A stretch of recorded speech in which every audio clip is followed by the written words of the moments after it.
Hello everyone, welcome back to my another video. So guys, इस video का जो topic है वो है स्पेस यानी अंतरिक्ष से रिलेटेड। इस वीडियो में हम बात करेंगे सन, मून और स्टार के फॉर्मेशन के बारे में कि जो चांद, तारे और सूरज है वो किस तरीके से बने हैं। तो वीडियो बहुत ज़्यादा इंटरेस्टिंग होने वाला है और वीडियो में बहुत ज़्यादा मेहनत भी लगी है। सो गाइज, प्लीज़ वीडियो को पूरा देखिएगा। इसी के साथ आइए वीडियो को शुरू करते हैं। तो आइए पहले जान लेते हैं हमारे सोलर सिस्टम यानी सौर मंडल के बारे में। वैसे तो किसी को नहीं मालूम, पर वैज्ञानिकों के अनुसार देखा जाए तो हमारा सोलर सिस्टम 4.6 बिलियन साल पहले का है। हमारा सोलर सिस्टम इतना बड़ा है कि इसमें एक सूरज और 8 प्लैनेट्स और 172 चंद्रमा है। कहते हैं इसमें 5 ऐसे भी ग्रह थे जो अब तक तबाह हो चुके हैं। हमारे वैज्ञानिकों ने जब तारों पर रिसर्च किया तो उन्हें तारों के आसपास भी प्लैनेट्स और सैटेलाइट्स दिखाई दिए। वैसे देखा जाए, प्लैनेट बनने का जो प्रोसेस होता है वो हमेशा तारों के आसपास ही होता है। तो इस बात से हम ये अंदाज़ा लगा सकते हैं कि हमारे सोलर सिस्टम की तरह हमारी गैलेक्सी में और भी कितने सारे सोलर सिस्टम हैं। सभी सोलर सिस्टम में सारे प्लैनेट्स अपने अपने स्टार की परिक्रमा करते हैं।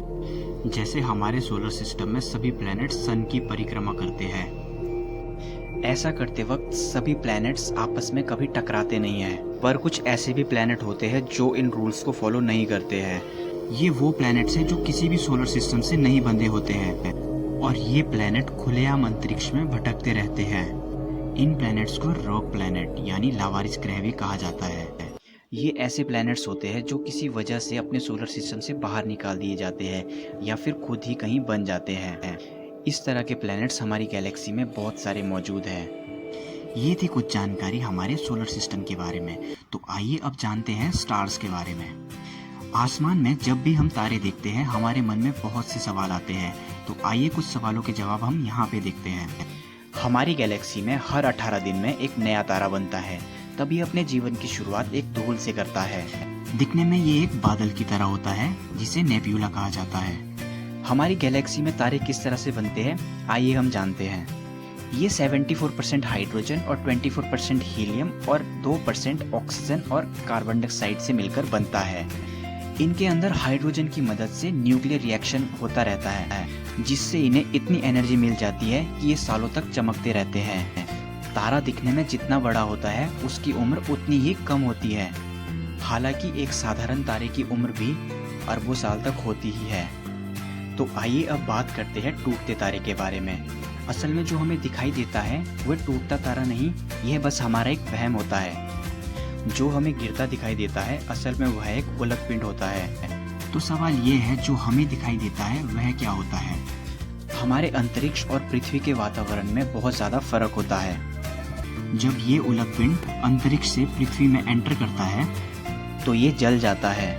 ये इतनी स्पीड से आता है कि राख बन जाता है, इसलिए हमें दिखाई नहीं देता और ज़्यादातर उल्क पिंड समुद्र में ही गिरते हैं।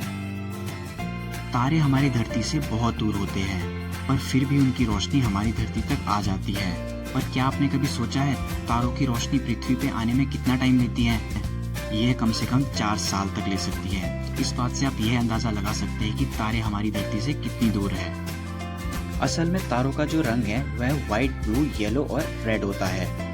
तो चलिए अब बात करते हैं ट्विंकल ट्विंकल लिटिल स्टार के बारे में। जैसा कि हम सबने पढ़ा है कि तारे टिमटिमाते हैं, पर यह सच नहीं है। तारे बिल्कुल भी नहीं टिमटिमाते।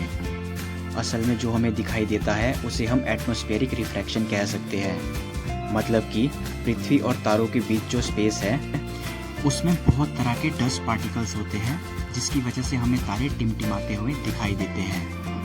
यह थी कुछ जानकारी तारों के बारे में। तो आइए अब थोड़ा सूरज के बारे में भी जान लेते हैं। सूरज हमारे सोलर सिस्टम में एक तारा ही है।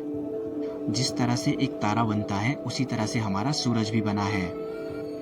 सूरज में भी एक तरह का ग्रेविटेशनल फोर्स पाया जाता है, जिसकी वजह से सारे प्लैनेट्स अपनी जगह पर ही घूमते हैं। सूरज का ग्रेविटेशनल फोर्स इतना ज़्यादा होता है, इसका अंदाज़ा हम ऐसे लगा सकते हैं कि 6 अरब दूर प्लूटो प्लैनेट भी अपनी जगह पर सही तरीके से घूमता था। जैसा कि हम जानते हैं हमारी पृथ्वी और अदर प्लैनेट्स सूरज के चक्कर लगाते हैं। ठीक उसी तरह सूरज भी सभी प्लैनेट्स को लेकर हमारी गैलेक्सी, जिसको हम हिंदी में आकाशगंगा कहते हैं, उसकी परिक्रमा करता है। गैलेक्सी का पूरा एक चक्कर लगाने में करीब 25 करोड़ साल लग जाते हैं। वैज्ञानिकों का कहना है कि आज से लगभग 700 अरब यानी 70 करोड़ साल बाद सूरज का जो आकार है वह 200 गुना बढ़ जाएगा। यह एक बड़े लाल गोले की तरह दिखाई देगा, जैसा कि आप इसमें देख सकते हैं। सूरज की जो लाइट्स है वह पृथ्वी में आने में 8 मिनट 20 सेकंड का टाइम लेती है। तो आइए एक फैक्ट जान लेते हैं सूरज के बारे में। नॉर्वे एक ऐसी जगह है जहाँ पे मई से जुलाई के बीच में करीब यानी 76 दिनों तक सूरज डूबता ही नहीं है। ऐसा इसलिए है क्योंकि यह देश आर्टिकल सर्कल के अंदर आता है ना गजब। तो आइए अब थोड़ा सा चांद के बारे में भी जान लेते हैं। पहले हम जानते हैं कि चांद कैसे बना। ऐसा माना जाता है कि अरबों साल पहले एक प्लैनेट पृथ्वी से टकराया था। इस टक्कर से बहुत से टुकड़े बिखरे, जिससे कि चांद बना। अंतरिक्ष यात्रियों के जरिए चांद से लाए गए चट्टानों के टुकड़ों का रिसर्च किया गया, जिसमें यह मिला उसमें पृथ्वी की मिट्टी के होने के सबूत मिले। यह हम सभी जानते हैं कि हमारा चांद हमारी पृथ्वी के चक्कर लगाता है। चांद यह चक्कर करीब 27 दिनों में पूरा करता है। क्या आपने कभी सोचा है समुद्र का पानी अपने आप ही इस तरीके से कैसे हिलता है? तो आइए जानते हैं। जब चांद और पृथ्वी करीब आते हैं तो पृथ्वी अपने ग्रेविटेशनल फोर्स से उसे अपनी ओर खींचता है। इससे एक खिंचाव पैदा होता है। इस खिंचाव से सख्त जमीन पर कोई असर नहीं पड़ता, पर समुद्र के पानी में हलचल पैदा होती है, जो कि हम आए दिन समुद्र में देखते हैं। इस प्रोसेस को टाइड प्रोसेस भी कहा जाता है। यह सब चांद की वजह से ही होता है।